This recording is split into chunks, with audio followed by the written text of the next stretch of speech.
Tenencia de San Miguel Curahuango. La fundación de la Tenencia de San Miguel Curahuango data del 22 de julio de 1611, aunque se cree que primero se fundó San Miguel Curahuango y después Marabatío.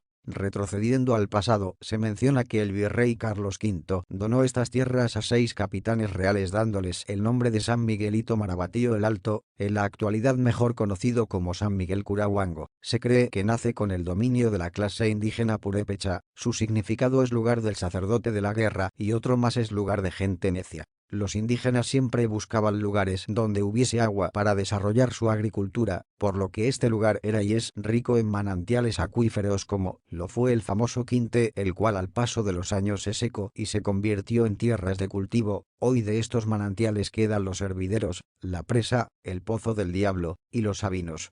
De acuerdo con sus limitaciones, partiendo a los 4 vientos de una cruz de cantera que estaba en el atrio de la iglesia, se medían 700 varas alrededor de caserías. La vara es una medida española que corresponde a 0,836 metros, elevando al cuadrado dicha igualdad equivale a una vara cuadrada igual una manzana, y de allí a los 4 vientos sus linderos eran hacia el norte limitaba con Ciricícuaro, al sur con Cincincingareo, al oriente con Jeráguaro y al poniente con Tungareo.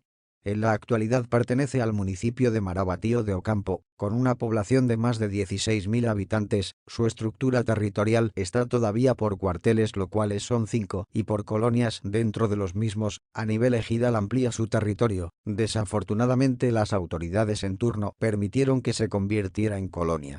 Aún así, cuenta con muchos centros de estudio, desde preescolar hasta centro de estudios superiores. Además cuenta con una clínica del IMSS, con espacios deportivos para la niñez y la juventud. La religión predominante es la católica.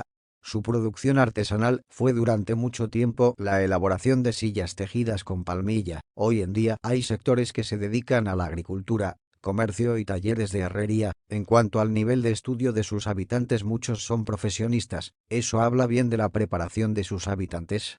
Su atracción turística principal es la presa, ubicada al lado de la carretera Ciudad Hidalgo-Zitácuaro. Es un ojo de agua sorprendente, el cual da una inmensa cantidad de agua. Se distingue por los colores del agua, debido a que la luz del sol le pega de diferentes maneras. De acuerdo a la luz que le llega el agua, puede tornarse en azul esmeralda, color turquesa o azul marino. En ella habitan algunas especies de peces y cangrejos. San Miguel Curahuango se destaca principalmente por sus celebraciones que ahí se hacen. Su fiesta de carnaval, con la famosa danza del torito dedicada al señor de la Pilita con un registro ancestral de hace 400 años, en ella participan alrededor de 200 personas, el diablo que posee al torito o trata de hacer el mal, el torito que hace su propia danza para evitar la maldad, el apache quien es la fortaleza del hombre y su eterna juventud con sus tácticas y sabiduría, logra vencer al torito después de varios intentos, la maringuia, la mujer, la belleza y el medio para llegar al pecado junto con quien bailan estos personajes.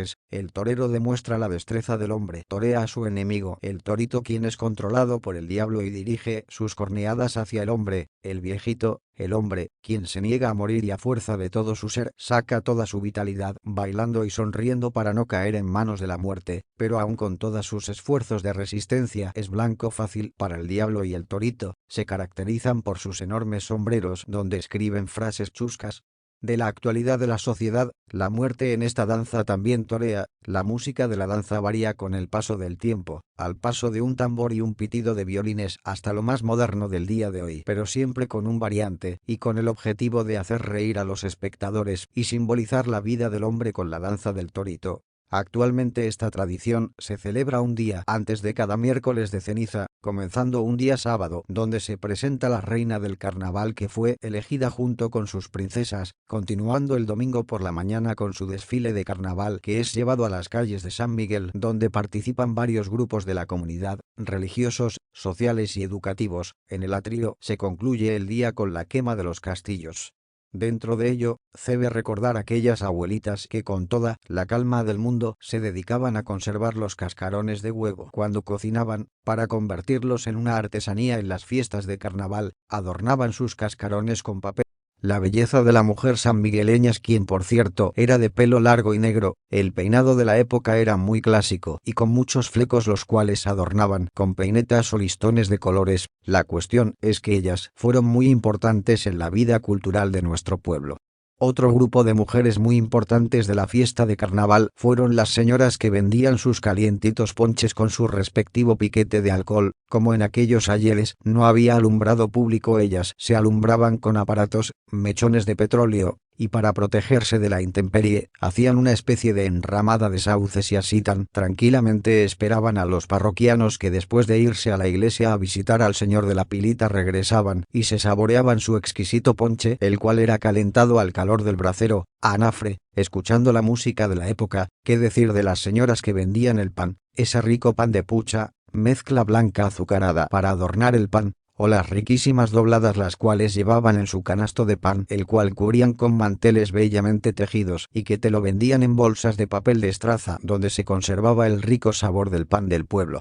Ahora bien, recordar las frases de sus visitantes que venían de otros lugares, los cuales se expresaban nuestros visitantes deleitaban con los ricos antojitos mexicanos, pero eso sí, siempre llegaban a tiempo para disfrutar de la danza del torito, danza única en nuestra región oriente y en aquellos entonces muy original por su vestuario y todos los atuendos utilizados para presentar sus coreografías. Muchos de sus personajes eran actuados por los jóvenes de la época, a quien por cierto recuerdo que eran muy fuertes físicamente. Si usted participó alguna vez en la danza del torito, siéntese orgulloso de ello porque es una tradición que nunca morirá, aunque muchos años después se haya desvirtuado por las modas impuestas en este mundo globalizador. Los bailes de la tenencia, donde llevabas a tu pareja, pero tenías que llevar tus monedas porque bailando llegaba el cobrador y tenías que darle el 20, moneda equivalente a 20 centavos, para que siguieras bailando la música de la época con discos de acetato de 78 revoluciones o de 45 revoluciones y después del long play de 33 R/P por metro, escuchando y bailando a ritmo de los equipos que únicamente se componían de un amplificador, tocadiscos, y cuando mucho dos bocinas de gorro como se les conocía.